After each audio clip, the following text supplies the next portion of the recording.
Hi friends, welcome back to Make It Happen Monday, your weekly dose from the Healthy Living School. I've been so touched by your comments and emails about my morning routine, which means so much to hear how it's inspired so many of you.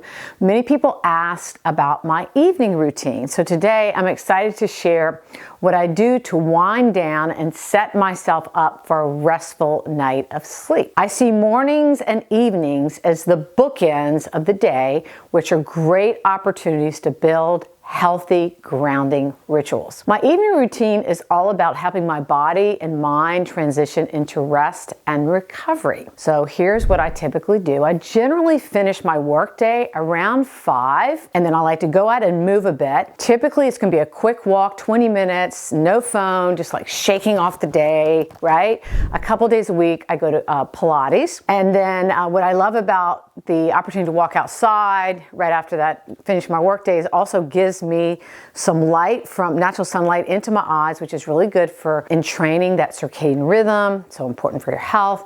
And then when I get back from the walk, I typically start thinking about prepping my dinner, and I may or may not listen to a podcast as I prep dinner, depending on the mood I'm in. Then my husband gets home, usually around 6-ish, and we may have a conversation about something, or frankly, maybe not. He's ready to kind of stop talking because he talks all day. I'm not so much in that boat. Anyway, and then I prep dinner. We strive to eat dinner by 7. Sometimes it's a little earlier, sometimes it's a little bit later because I just can't help it.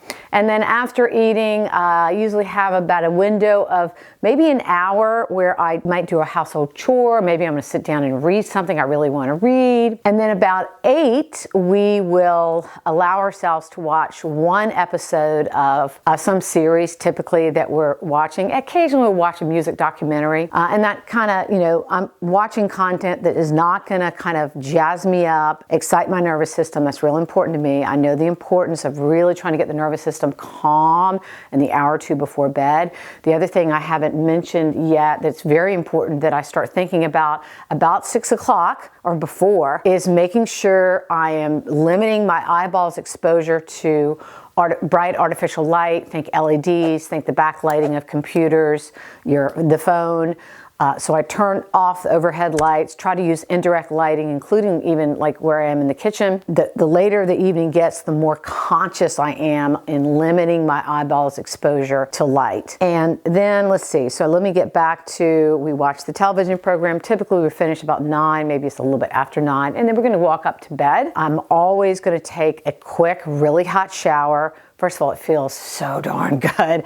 And second of all, I know the studies on how doing that can help initiate deeper sleep more quickly. And after my hot shower, of course, I brush my teeth and typically use water pick I do one or the other. Water pick or the floss. Typically the water pick. I prefer that. It's fast and easy. It feels good.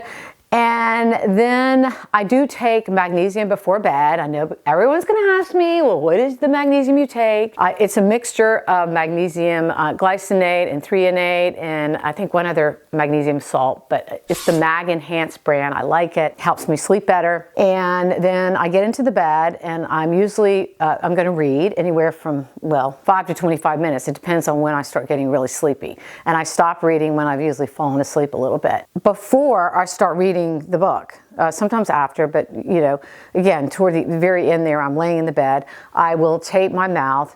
I'm a massive advocate of doing that. It has transformed my life for the better. And I get a no PFAS. PFAS is an endocrine disruptor, which is typically in almost all adhesives. But you can order non-PFAS tape off Amazon, and I get this tape and I cut these little tiny strips. I'm going to show you exactly what to do. Cut the strips, and then it's adhesive on the back, and it just opens up, and then I place that tape just right, gently, like that, keeping my lips together. If I needed to talk, I can talk out the sides. I got a lot of cream on my face right now, but like that. Usually just straight down the center. And usually I'm reading a couple different books, sometimes 3 simultaneously, almost always a spiritually based book and then something related to sort of my genre of expertise, because I'm kind of addicted to learning. And right now I thought, okay, let me bring the books I'm reading. I'm reading The Love of Thousands, and the subtitle is How Angels, Saints, and Ancestors Walk with Us Toward Holiness. And the other thing I wanted to really plug is, and I love this, my husband gave me this reading lamp. And what I love about it is that, again, I'm trying to reduce my eyeballs exposure to any light. So instead of having to turn the light on right above my head, I now get to use this, and it has this wonderful orange, this is the perfect wavelength of light for these orange colored lights for our eyeballs. So this is one book, The Love of Thousands. And then the other one I'm reading, there's a bit of an older book. I think it was published 2016, maybe 2015. The Oxygen Advantage by a very well-known breath expert, Patrick McEwen. And the subtitle is Simple Scientifically Proven Breathing Techniques to Help You Maximize the Benefits of Fitness, Simulate High Altitude Training for Higher Athletic Performance, Improve sleep, focus concentrations, eliminate asthma symptoms, and lose weight easily and maintain the weight loss. So fascinating stuff there. So when I start getting sleepy, then it's time to switch out the light, put the book away. I do that, and then I say my evening prayers, always ending with a passionate plea for, I call it kind of radical surrender, for God to take all of the worries that are with me, and I just hand them over. And ask for a really deep, totally surrendered sleep, right? And so that's my evening routine, and I hope that might help you. Thank you. And if you feel so moved, please share this message with others so they can benefit too.